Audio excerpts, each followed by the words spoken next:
Now, apparently, I put that over one Sunday a long while ago because some weeks ago, when I was walking down Fifth Avenue trying to do my 2 miles a day, and in front of this church, this very church, right out there on Fifth Avenue in front of that very door, I was hailed by a gentleman whom I didn't know, who told me that he was from out of town and that he was rather regularly in New York on business. And he said, "I've heard you preach in this church probably a dozen times. But one Sunday you really said something that made sense."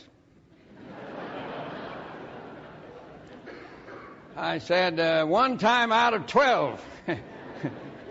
That's a poor batting average." He said, "You were talking about fear." And I was interested because at that time I was plagued by fear. Every night when I went to bed, I'd take my worries along with me, and I couldn't sleep. And they actually got to be terrifying. But in that sermon, he said, you told about a friend of yours from Albany who had a technique because he had the same disease. And that technique was to put a chair by his bed, pull it up close to his bed, and image Jesus as being in that chair. And he thought that he had a right to do that because Jesus had said, "I will be with you always." That meant in Albany, New York, on any night, he could be with this man. So he said, I put the chair there by the bed, and when I'd get to worrying, I'd just say to Jesus, "Let me go to sleep, dear Lord, and you take care of this till morning, won't you?" And I would go to sleep.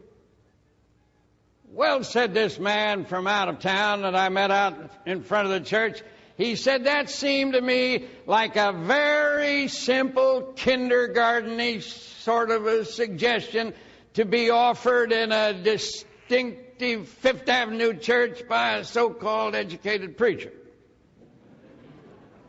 And it seemed to me rather dumb." But night after night I couldn't sleep. So one night I tried it. I was ashamed of myself for such kindergarten stuff, but I tried it. And I kept it up several nights because it gave me a kind of a comfort. Then his eyes misted over, and he said, "You know, one night when I put my hand out there like that on the chair, I felt my hand taken in a great big loving hand." I said, "You can believe that or not, just as you please. But that is the way it happened." What he did was to seek the Lord. And the Lord delivered him from all his fears. Now, when you get right down to it, who in the world are you anyway? You're just a child. You've grown up a bit. You've done something in the world. You're a thinker. You're an adult. But in this great big world, you and I are just children. And we're worried. and anxious. So just put out your hand. There's another hand out there, and he'll take hold of your hand. He says in one other place, I am the Lord your God, and I will take you by the right hand. Now, if you're left-handed, he'll take you by the left hand. He'll take you anyway. I sought the Lord, and he heard me. He always hears you. And he will deliver you from all your fears. Now, the second thing about this matter of finding a sure cure for your worry is to practice the presence. I've hinted at it in this big hand reference. The presence. The presence of God. It's a reality. It isn't a fantasy. If every day you'll say to yourself on awakening in the morning, the Lord is with me, and at noontime, maybe when you go out to lunch, walking along the street, say, the Lord is with me.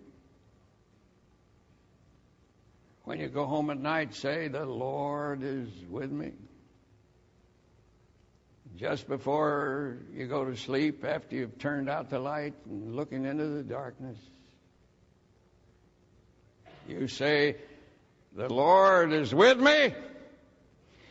You will build up within your consciousness an absolute certainty that this is a fact. Because it is a fact. In our safe little lives from day to day, we have little opportunity to test this out. But suppose you ran into a terrible crisis. Would it work then? I sought the Lord, and he heard me and delivered me from all my fears. So, get acquainted with the presence. Live with the presence. The holy presence. And you don't need to be afraid anymore. And the second thing I want to say is that faith is stronger than worry. So if you have faith, you won't have worry. Worry can't exist in the same place where it's filled with faith. And if you fill the mind with faith, you have no room for worry. And when you have faith, you have faith in yourself. Great things, you can do what you want to do in this world. I said a little while ago, Ms. Peel and I were away on business. And we were, except for 2 weeks of our absence, we were on the Queen Elizabeth II, sailing between New York and Rio de Janeiro. It's the first time I'd been on a ship in 30 years, only on airplanes. I got very well acquainted with the captain, Captain Peter Jackson. He's a Britisher, naturally. It's a British ship.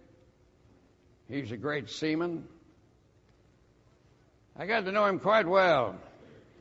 He says this is the last of the great ships. There'll never be any more, on account of the fact that they're expensive and the airplanes have taken their business away from them.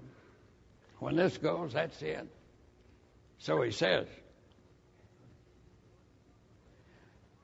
With him in his quarters on the bridge, which is an elegant place to be, and I'd like to be a captain myself. I said to him, Captain, how long you been at sea? He says, 45 years. I said, What was your